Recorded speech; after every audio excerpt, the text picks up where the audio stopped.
นี้เด้อสบายดีทุกท่านผู้มีเกียรติที่เคารพตามที่นี้เฮาเห็นอยู่ในจอนี้หมอลำ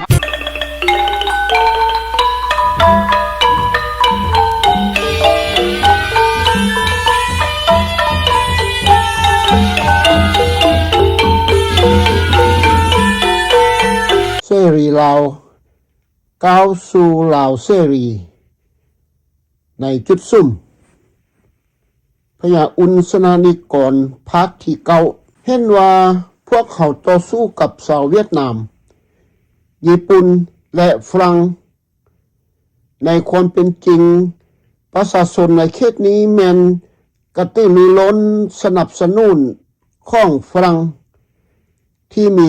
การร่วมมือของเจ้าสายบุญอุ้มพวกเขาเจ้าได้ช่วยพวกเขาเช่นเดียวกัน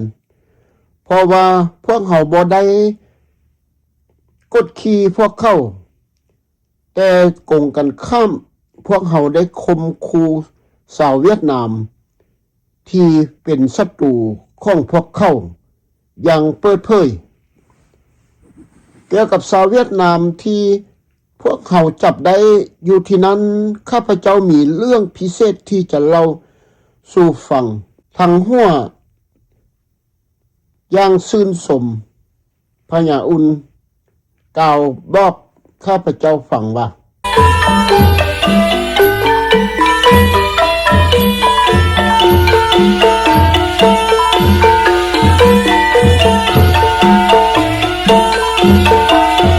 มื้อหนึ่งภูมิโนสวรรค์ได้ขออนุญาตจากข้าพเจ้าเพื่อจะยิงชาวเวียดนาม40 กว่าคนที่พวกข้าพเจ้าได้กักขังไว้ก่อนพวกข้าพเจ้าออกไปบ่อนอื่นก่อนที่จะอนุญาตข้าพเจ้าอยากจะไปเบิ่งนักโทษได้สถานที่ที่เข้าเจ้าทึกกักขังแม่นเฮ็ดด้วยไม้ชนิดหนึ่งที่มียาวมีน้ำยาวหน้าแหลมลายมีชาวเวียดนามประมาณ40 คนเข้าร่วมในตู้ที่คล้ายคือกันอีกอันหนึ่งมีแม่หญิง3 คนผู้หนึ่งแม่นแม่ออกลูกเรียกมา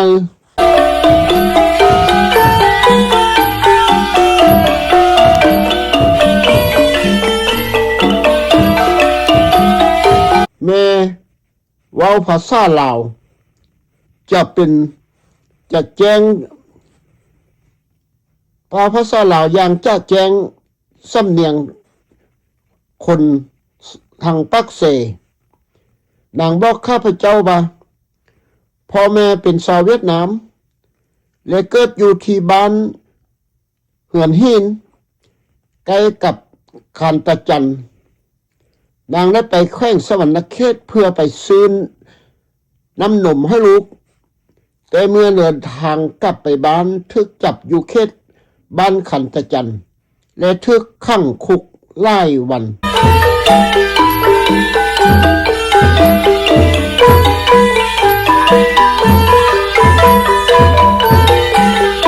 ค่อยยอมรับว่ารู้สึกดีใจหลายและเว้าต่อหน้าพวกเขาว่าภูมิโนสวรรค์ค่อยจะบอกให้เจ้าหญิงพวกนี้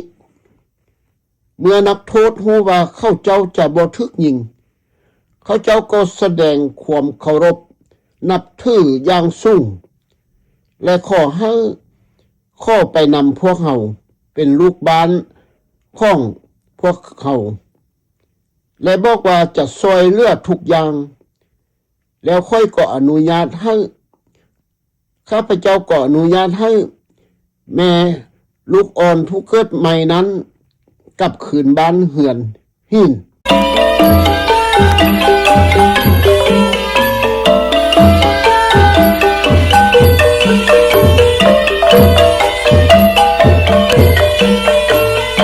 ข้าพเจ้าเชื่อว่าการช่วยเหลือคนเหล่านั้นได้รับผลดีหลายต่อข้าพเจ้าและกลุ่มเสรีลาวของพวกเขาเพราะว่าต่อมาเขาเจ้าได้ช่วยให้พวกเขา ถึงแม้นว่าพวกเขาข้อลี้ภัยอยู่ในประเทศไทยประชาชนเหล่านี้ได้มาหาข้าพเจ้าเพื่อครบหมกครบใจข้าพเจ้าสำหรับการช่วยเหลือชีวิตของพวกเขา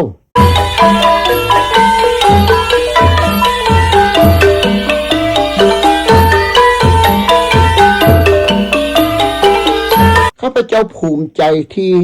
ได้ช่วยชีวิตของข้าเจ้าและได้เฮ็ดความดีดังกล่าวใน30 ปีของชีวิตของข้าพเจ้าที่เป็นนักต่อสู้ของเสรีลาว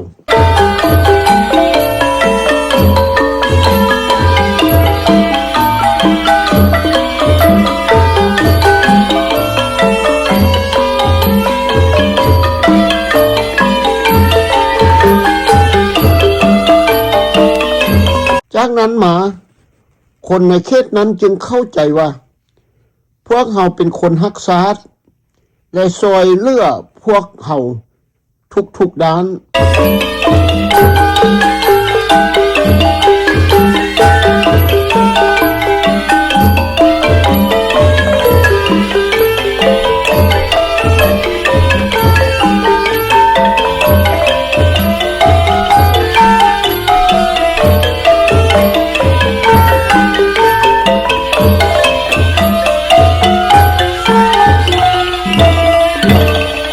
พบปะกับเจ้าบุญอุ้มณจำปาสัก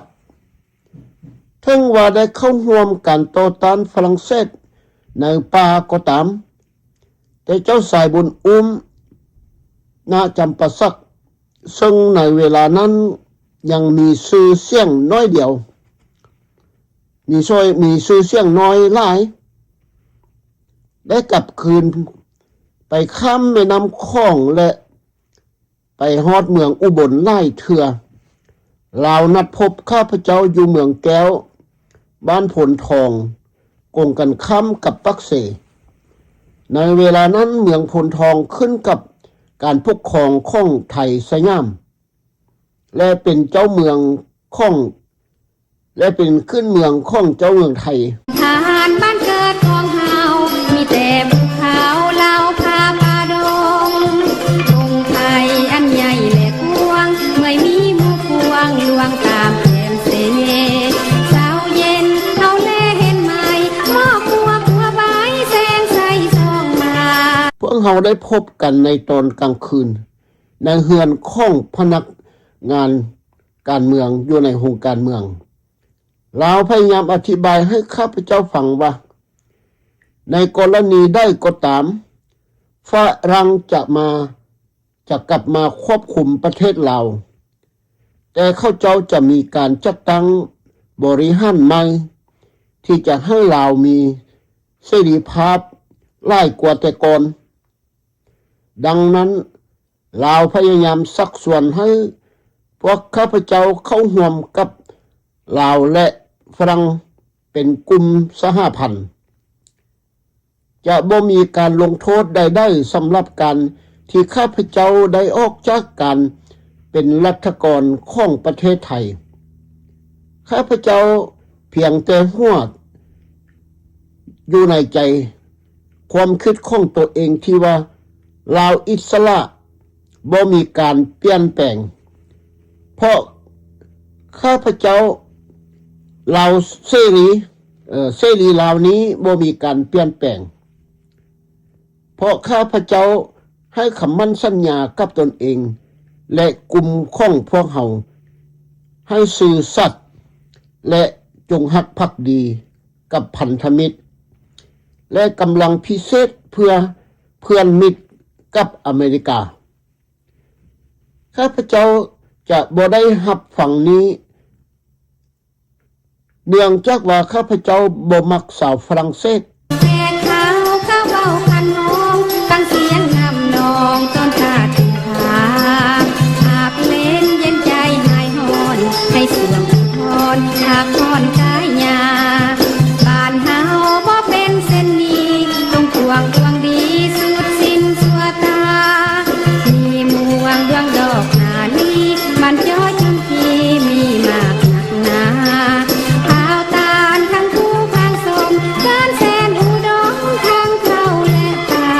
และได้เกียรติสั่งเข้าเจ้าเป็นเวลาโดนนาน นอกนั้นชาวอเมริกันที่พักเศร้ากับข้าพเจ้าก็อย่างบอกข้าพเจ้าอย่างจะแจ้งว่า เมื่อสงครามสิ้นสุดลงประเทศลาวจะได้รับเอกราชอย่างแน่นอน นั้นแม่นเหตุผลที่ข้าพเจ้าบ่สามารถบังคับตนเองให้อยู่ภายใต้คำสั่งและการปกครองของฝรั่งเศสอีกเทื่อหนึ่ง เจ้าอานุวงศ์พระองค์ฮักชาติยิ่งใหญ่เปลวไฟเผาไหม้อยู่ในอุลาความแค้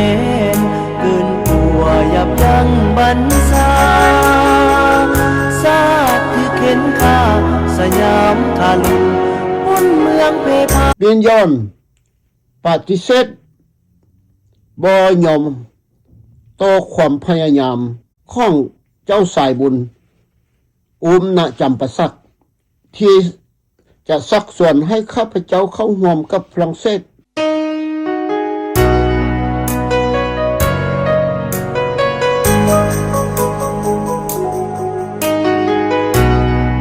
เห็นว่าพวกเขาต่อสู้กับชาวเวียดนามญี่ปุ่นและฝรั่งเศสเสรีเหล่านี้แม้นมีจิตใจหนักแน่นหลักมั่นที่จะต่อสู้ให้มีสิทธิเสรีภาพให้เป็นลาวเสรีมีเอกราชอันสมบูรณ์มีเสรีประชาธิปไตยอย่างแท้จริงจังซันเห็นว่าพวกเขาต่อสู้กับชาวเวียดนามที่สนับสนุนญี่ปุ่นและฝรั่งในความเป็นจริงประชาชนในเขตนี้แม่นกระตือรือร้นสนับสนุนของฝรั่งที่มีการร่วมมือของเจ้าสายบุญณจำปาสักพวกเขาเจ้าได้ช่วยพวกเขาเช่นเดียวกันเพราะว่าพวกเขาบ่ได้กดขี่พวกเขาบ่ได้บังคับพวกเขาแต่กงกันข้ามพวกเขาบ่ได้ข่มขู่ชาวเวียดนามที่เป็นศัตรูของพวกเขาอย่างเปิดเผยเกี่ยวกับชาวเวียดนามที่พวกเขาจับได้อยู่ที่นั้นข้าพเจ้ามีเรื่องพิเศษที่จะเล่าสู่ฟังทั้งเราและทั้งหัวอย่างยินดีและสนุกใจของพระนาทานพญาอุนสนานิกรทั้งหัวอย่างชื่นชม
ท่านภูมิโนสวรรค์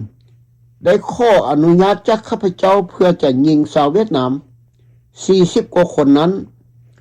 ที่ข้าพเจ้าได้กักขังไว้ก่อนพวกข้าพเจ้าออกไปก่อนบ่อนอื่นก่อนที่จะให้อนุญาตข้าพเจ้ายักจะไปเบิ่งนักโทษได้เว้าขืนลั่งเพื่อให้เข้าใจง่ายและทบทวนคืนสถานที่ที่เข้าเจ้าทึกกักขังแมนเฮ็ดด้วยไม้สนิดหนึ่งที่มี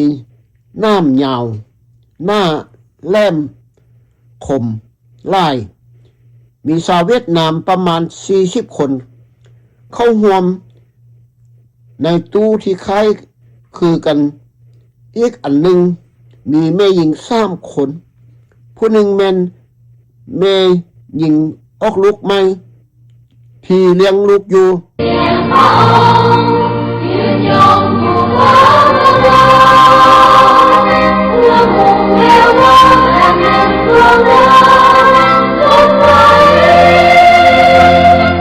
แม่หญิงผู้นี้เว้าภาษาลาวจะแจ้งด้วยสำเนียงปักเสนางบอกข้าพเจ้าว่าพ่อแม่เป็นชาวเวียดนามและเกิดอยู่บ้านเหือนหินใกล้กับคานตะจันนางได้ไปแข่งสวรรค์เขตเพื่อไปซื้อนมให้ลูกแต่เมื่อเดินทางกลับไปบ้านถูกจับอยู่เขตบ้านคันตะจันและถูกขังคุกหลายวัน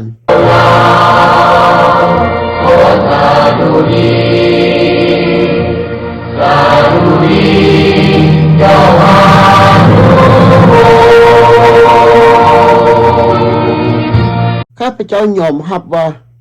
รู้สึกดีใจหลายและเว้าต่อหน้าพวกเขาว่านายพลภูมิโนท่านภูมิโนสวรรค์ข้าพเจ้าจะบ่ให้ท่านหญิงพวกนี้เมื่อนักโทษฮู้ว่าเขาเจ้าบ่จะบ่ทึกหญิง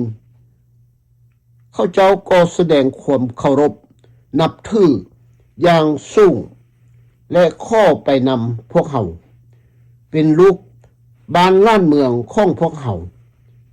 และบอกว่าจะช่วยเหลือทุกอย่างกับพวกข้าพเจ้าแล้วข้าพเจ้าก็อนุญาตให้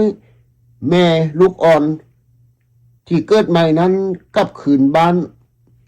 เหือนหินนำเอาน้ำนมไปป้อนลูกที่เกิดใหม่นั้นอย่างน่าสงสาร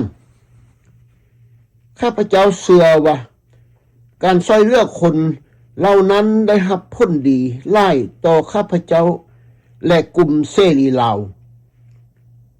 ของพวกเขาเพราะว่าต่อมาเข้าเจ้าได้ช่วยให้พวกเขาถึงแม้นว่าพวกเขาไปข้อลี้ภัยอยู่ในประเทศไทยประชาชนเหล่านี้ได้มาหาข้าพเจ้าเพื่อขอขอบใจขอบอกขอบใจข้าพเจ้าสำหรับการช่วยชีวิตของพวกเขาเจ้าข้าพเจ้าภูมิใจที่ได้ช่วยชีวิตของเขาเจ้าและได้เฮ็ดความดีดังกล่าวใน30 ปีของชีวิตของข้าพเจ้าเป็นนักต่อสู้เพื่อเอกราชของเราให้เป็นลาวเสรีจากนั้นมาคนในเขตนั้นจึงเข้าใจว่าพวกเขาเป็นคนรักษาอันดุดเดิมและจริงใจและซอยเหลือพวกเขาในทุกด้าน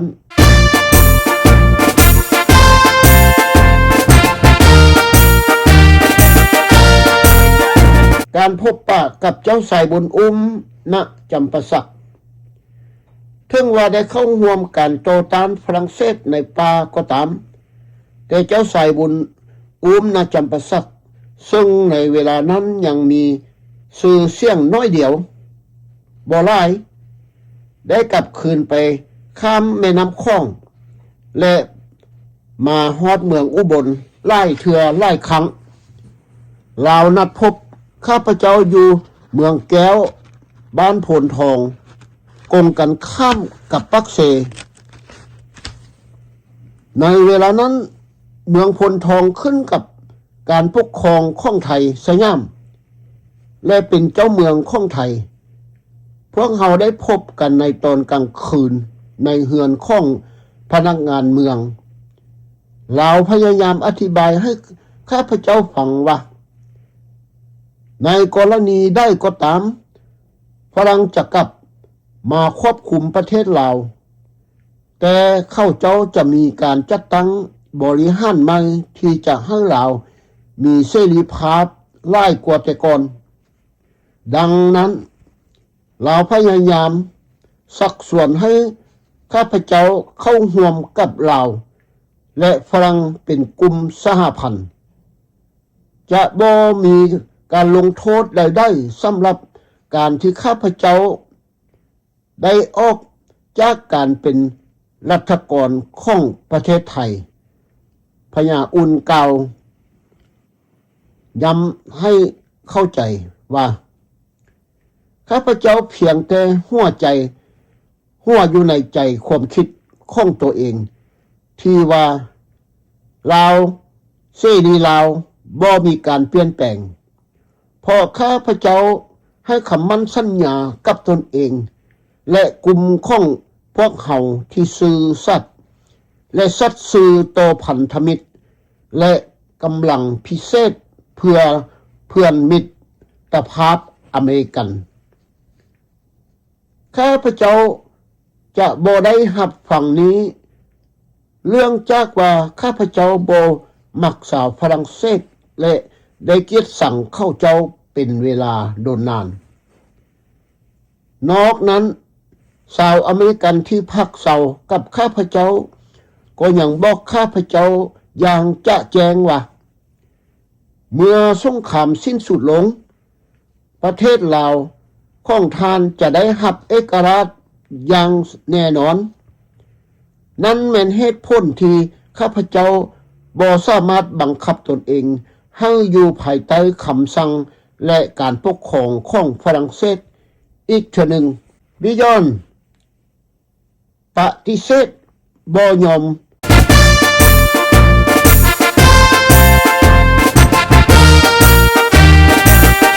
เราก้าวหน้าเกิดขึ้นมาฮักของชน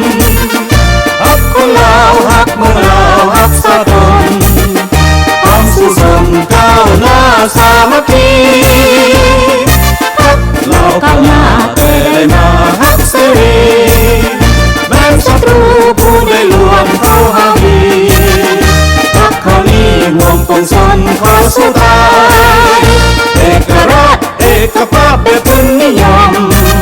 ให้เราสมแบบประชาธิปไตยเพราะเขาจะสู้ให้ศัตรูต้องต่อความพยายามของเจ้าสายบุญอุ้ม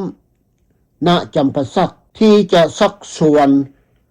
ให้ข้าพเจ้าเข้าร่วมกับฝรั่งข้าพเจ้าพยายามสักส่วนให้ทัน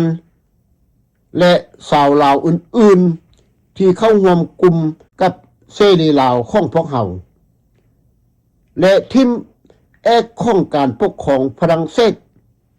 ข้าพเจ้าได้ซีออกว่าสาวฝรั่งจะบ่สามารถลอยตัวได้อีกเทื่อหนึ่งและเข้าเจ้าจะบ่มีโอกาสกลับมาปกครองพวกเขาอีกทางเจ้าสายบุญอุ้มณจำปาสักได้กล่าวว่าประเทศลาวต้องเป็นเอกราชแต่ฝรั่งต้องให้เอกราชพวกเขาบ่สามารถต่อสู้เพื่อตัวเขาเองได้ฝรั่งเป็นประเทศใหญ่และมหาอำนาจและจะบ่ยอมแพ้และยอมจำนนซึ่งเสด็จเจ้าบุญอุ้มจะบ่เข้าใจถึงว่าฝรั่งเศสผู้นำฝรั่งเศสก็ได้ไปขอลี้ภัยการเมืองอยู่ประเทศอังกฤษก็ยังเป็นลูกน้องของพันธมิตรอเมริกาอยู่ซึ่งเป็นแนวคิดที่ถูกต้องและรอบคอบที่สมเหตุสมผลหลายแต่ข้าพเจ้าก็ยังบ่ยอมรับอันนี้เพราะ ข้าพเจ้าได้ปะทิมแนวความคิดที่จะกลับไปอยู่ภายใต้การปกครองของฝรั่งเมื่อหลายปีก่อนพวกเราสองคนได้โต้เถียงกันเกี่ยวกับเรื่องนี้ตลอดคืนและบ่สามารถตกลงกันได้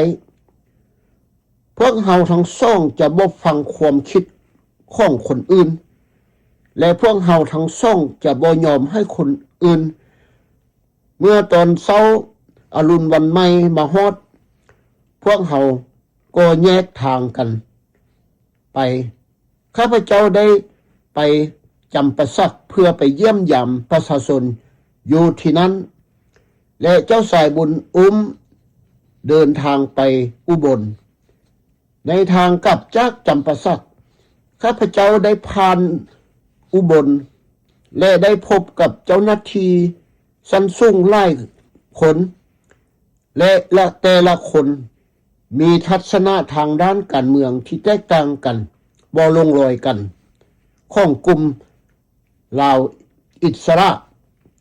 กลุ่มหนึ่งสนับสนุนอย่างสมบูรณ์เสรีข้าพเจ้าเสรีไทยแต่อีกอันหนึ่งบ่ได้อยู่ในทั้งหมดระยะหลังมีทัศนะที่แปลกประหลาดหลายเส้นต้องการแยกภาคตะวันออกเสียงเหนือออกจากประเทศไทยเป็นประเทศเอกราชและบ่เข้าร่วมกับ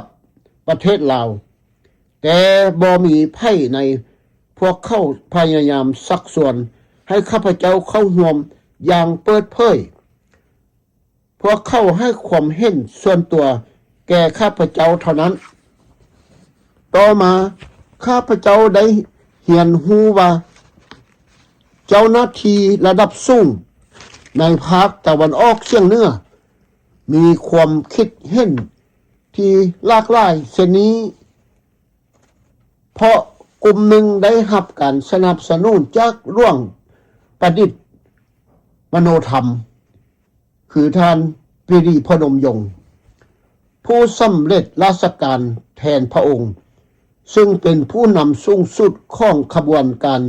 เสรีไทยภายในประเทศเพื่อเป็นการสนับสนุนการทำงานของขบวนการเสรีไทยกลุ่มนี้จึงได้รับตำแหน่งสูงเช่น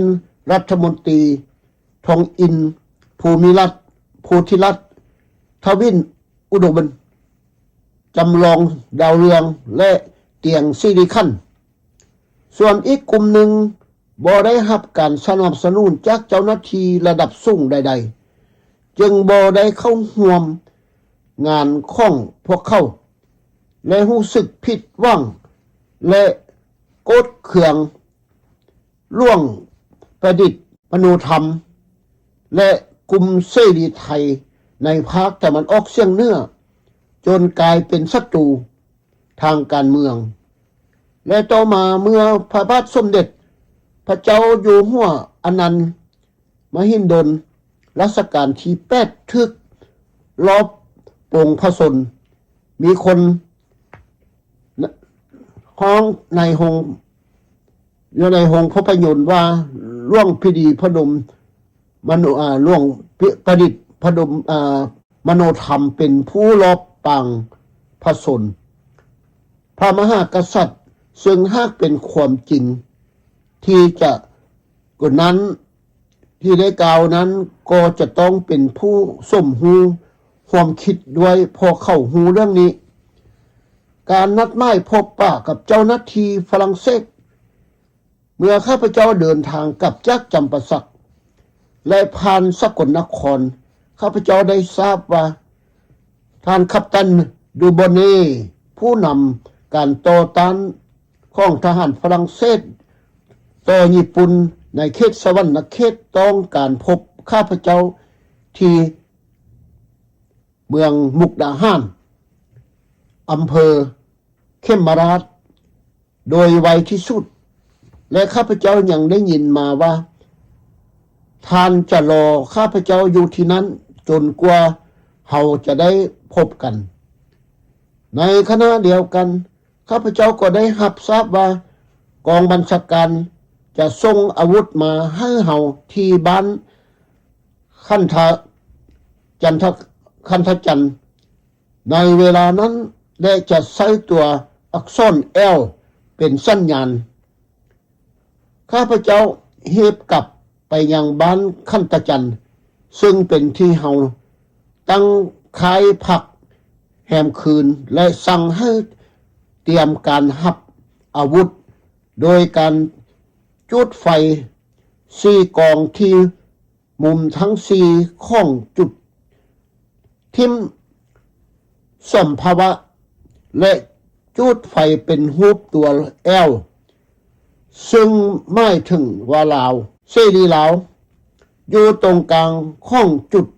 ทิมสัมภาวะทันทีที่ข้าพเจ้าออกคำสั่งพวกเข้าก็รายงานข้าพเจ้าว่าเครื่องบินมาถึงแล้วเมื่อคืนก่อนมี2 ลำเป็นเครื่องบิน4เครื่องยนต์พวกมันบินมาจากทิศทางของประเทศไทยและบินวนต่ำลงเรื่อยๆและบินวนอยู่เหนือบ้านคันตจันเป็นเวลานานจนกระทั่งหลังคาบ้านทุกหลังในหมู่บ้านทึกลมพัดปลิวไปหมด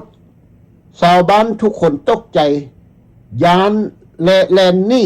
เข้าไปในป่าอย่างสับสนวุ่นวายในที่สุดเครื่องบิน4เครื่องยนต์ก็บินจากไปโดยบ่ได้ทิ่มยั่งลงมาเลยพวกเขาจะทิ่มยั่งลงมาได้อย่างไรในเมื่อเฮายังบ่ได้ให้สัญญาณด้วยการจุดไฟเพื่อแสดงขอบเขตของพื้นที่ทิ้งสัมภาวะและทำสัญลักษณ์รูปตัว L คือว่าลาวแล้วพวกเขาจะทิ่มสัมภาวะลงอยู่ใส่นอกจากนั้นนักบินก็เข้าใจแล้วว่าทหารญี่ปุ่นได้ยึดค่ายของเฮาไปแล้วและพวกเขาจึงบ่สามารถทิ่มสัมภาวะลงมาได้2 หรือ 3 วันต่อมาเฮาได้ยินว่ากองบัญชาการระดับสูงเป็นห่วงเฮาหลายและได้สอบถามข้อมูลเกี่ยวกับเฮาจากสกลนครเมื่อพวกเขาฮู้ว่าเฮาปลอดภัยดีแล้วความกังวลของพวกเขาก็หมดไปจากนั้นเฮาก็รีบเดินทางไปยังตำบลซานมุกดาหารอำเภอเข้มราชเพื่อพบกับกัปตันดูเบเน่ตามที่ได้นัดหมายไว้ในการเดินทางไปยังตำบลสนุมานครั้งนี้เฮาต้องเดินทางกลางวันและกลางคืนในเวลากลางคืนบางคนล้มลงลุกขึ้นและคลานไปบางคนหลงทางและตกลงไปในห่มไม้เพราะมันมืดล่ายและเฮาง่วงนอนมากมายจนบางคนแทบจะหลับขณะเดินทางอยู่เฮาไปถึงตำบลสานุมานเกือบจะหุงสร้างแล้วหุงแจงแล้วเมื่อไปถึงเฮาได้ฮู้ว่าเจ้าหน้าที่ชาวฝรั่งเศสและคณะของเขาได้รอเฮาอยู่ที่นั้น3 วันแล้วและเมื่อเฮามาบ่มาพวกเขาก็เดินทางกลับไปยังแกงกอกในเช้าวันนั้นเองเขาได้ทิ่มจดหมายไว้ให้ข้าพเจ้าซึ่งเป็นจดหมายสำคัญหลายเขาได้สั่งไว้ว่าจดหมายฉบับนี้เป็นของข้าพเจ้าคนเดียวเท่านั้นห้ามให้ผู้ใดเห็นเด็ดขาดในจดหมายฉบับนั้นเขาบอกว่าเขาเสียใจที่บ่ได้สามารถพบข้าพเจ้าได้และเขาได้รออยู่ที่นั้นหลายวันแล้ว แต่ข้าพเจ้าก็บ่ได้มาเขาบอกเป็นบอกว่าข้าพเจ้าบ่อยากพบเขาและให้ความร่วมมือตามที่ข้าพเจ้าเสนอไว้บ่ว่าอย่างใดก็ตามในตอนท้ายเขาเน้นย้ำว่าในเวลานั้นญี่ปุ่นกำลังเสนอการยอมจำนนโดยบ่มีเงื่อนไขเข้าใจว่าสงครามจะสิ้นสุดลงในบ่ซาก็ไวและเข้าต้องฮีบไปเข้าห่วมกลุ่มของเข้าที่แกงก๊อกและพวกเข้าจะเดินทางไปยังสวรรคเขตเข้าเสริมว่าและท่านได้ย้ำอีกว่าเมื่อเข้าไปถึงสวรรคเขตแล้วข้าพเจ้าได้รับเชิญให้ไปเยี่ยมเข้านั้นแสดงให้เห็นอย่างชัดเจนว่าเข้าเคารพข้าพเจ้าและนับถือข้าพเจ้ายอมรับข้าพเจ้าในฐานะผู้นำเสรีลาวที่แท้จริงซึ่งต่อสู้เพื่ออิสรภาพของลาวด้วยความเป็นผู้นำของเขาบ่เหมือนกับกลุ่มลาวอิสระคนอื่นๆที่ต่อสู้เพื่อโฆษณาส่วนเสื้อคอมมิวนิสต์อินโดจีนตามที่ผู้บัญชาการฝรั่งเศสบอกข้าพเจ้าพญาอุนสนานิกรกล่าวในที่สุด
ข้าพเจ้าพยายามซักซ้อนให้เรา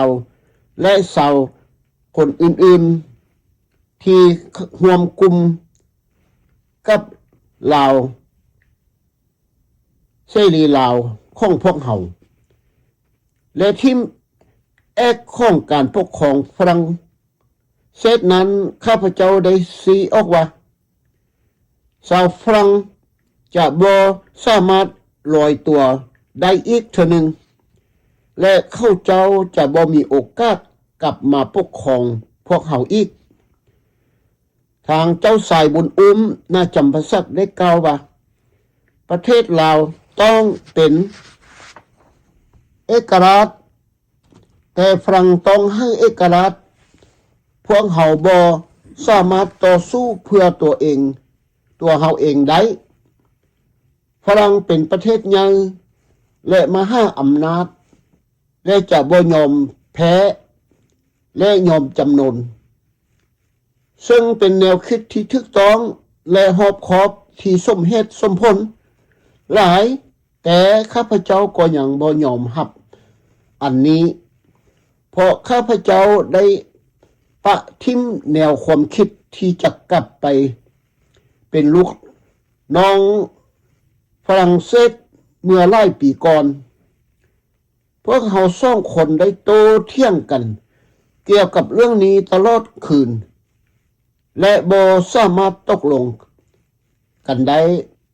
พวกเขาทั้งสองจะบ่ฟังความคิดของคนอื่น